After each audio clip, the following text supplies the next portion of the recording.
Hey guys, today I'm going to cook some thin cut pork steaks on the Weber kettle. I was going to get some baby back ribs, but they didn't have any, so I was looking around and I grabbed these instead. These are thin cut pork steaks. So these are $2.49 a pound, $8.62 for these.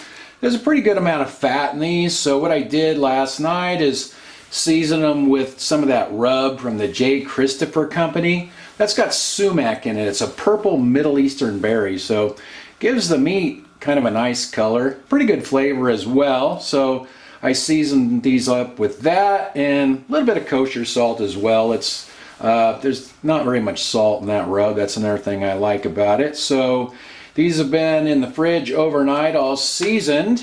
I'm just going to slow cook them, kind of like you would with ribs. So let's go outside and get the grill lit.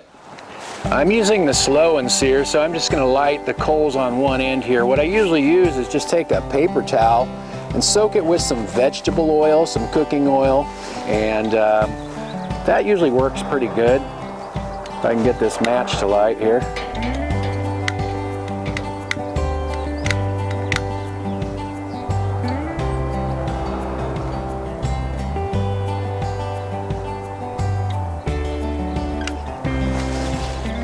Alright, kind of let that get going, and then I'll just kind of pile the coals around it as it gets going there.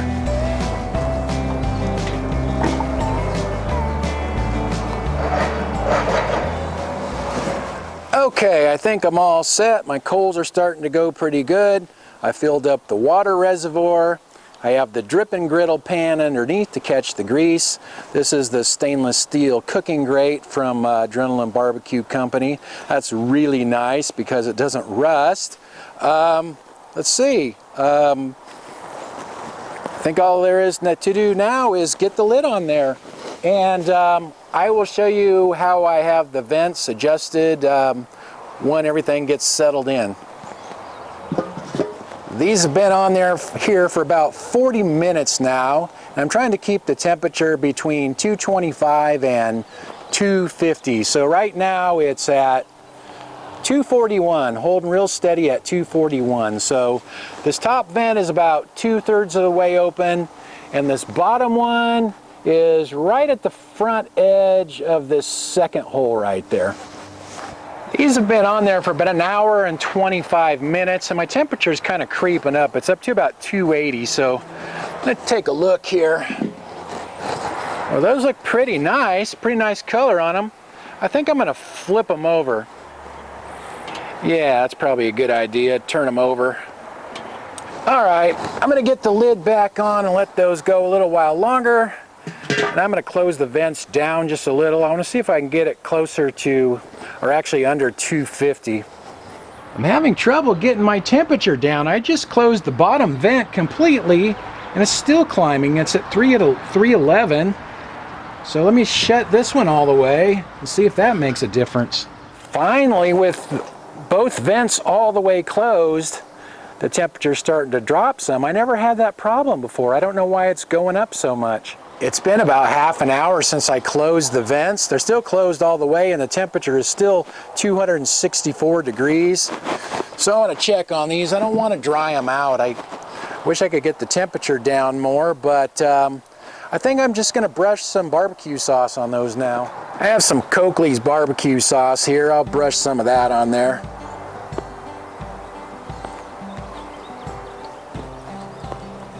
I'm going to let that sauce cook onto them for a little bit, then we'll take them inside and try them out. Well, they look pretty good. Let me grab a cutting board.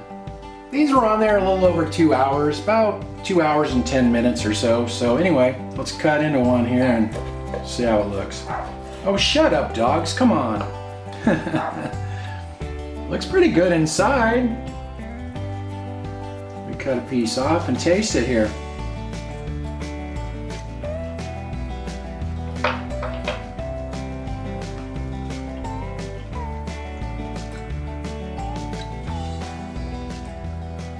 Pretty good. Good flavor, nice smoky flavor, good flavor from the rub and the sauce. Might be just a tad bit dry, not bad, but I wish I could have kept the temperature down a little lower. I don't know why it kept creeping up on me like that. Let's let Annie, the taste test dog, try it and see what she thinks. Ready, TTD, taste test dog? There you go.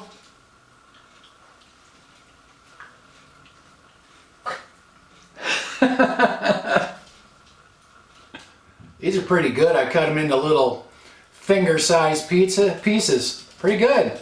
Anybody has any thoughts on why the grill temp kept creeping up like that? Let me know. Thanks for watching, you guys, and I'll talk to you next time. I finished cooking about 7 hours ago, and I just came out to check on this. I was going to look at the vents, and this is still hot to the touch, and the thermometer still reads like 250 degrees, so something is definitely wrong here. This is still hot, but I'm curious to see what the problem is, so I'm grabbing my oven mitts, and we'll take this stuff out, and I'll see if I can see anything here. The vents look good. I don't see anything wrong. I don't see anything bent or broken or stuck, or looks like it's not sealing, so I don't know. I have no idea.